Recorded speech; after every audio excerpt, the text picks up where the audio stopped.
Hello Malegaon, ये है आपकी आवाज। मी भारतीय जनता पार्टीचे पदाधिकारी आणि मालेगावातल्या सुज्ञ मतदारांना या ठिकाणी विनंती करतो की येणाऱ्या काळामध्ये 15 तारखेला जे मतदानाचा दिवस आहे त्या दिवशी आपण मतदान रूपी आशीर्वाद भारतीय जनता पार्टीच्या सर्व उमेदवारांना द्यावे।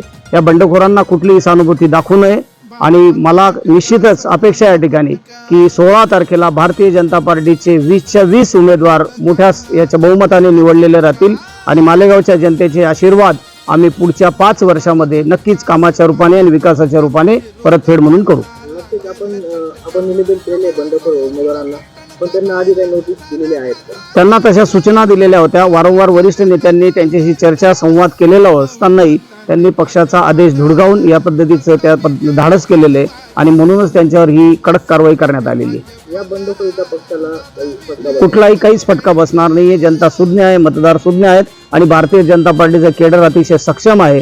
त्याच्यामुळे अशा प्रकारचं काही तिथे वल्गनांना किंवा वाच्यतांना काही थारा राहणार नाही। नक्कीच विधानसभेमध्ये देखील अनेक बंडखोर उमेदवारांनी बंडखोरी केली होती, त्यांना पक्षाने परत घेतलं।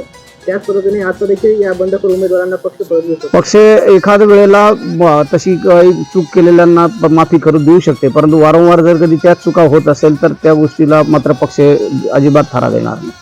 ते पक्षाचे जुने पदाधिकारी होते, जुने कार्यकर्ता होते, कारण काय असं बंडखोरी नाही? हे बघा, राजकारणामध्ये प्रत्येकाला अपेक्षा असते, परंतु पक्षाचा आदेश, पक्षाची शिस्त याचं पालन जो करणारा असेल तो एकनिष्ठ असतो। जो पक्षाचा आदेशच मान्य करत नाही तर त्याला एकनिष्ठ किंवा जुना कार्यकर्ता म्हणून काय?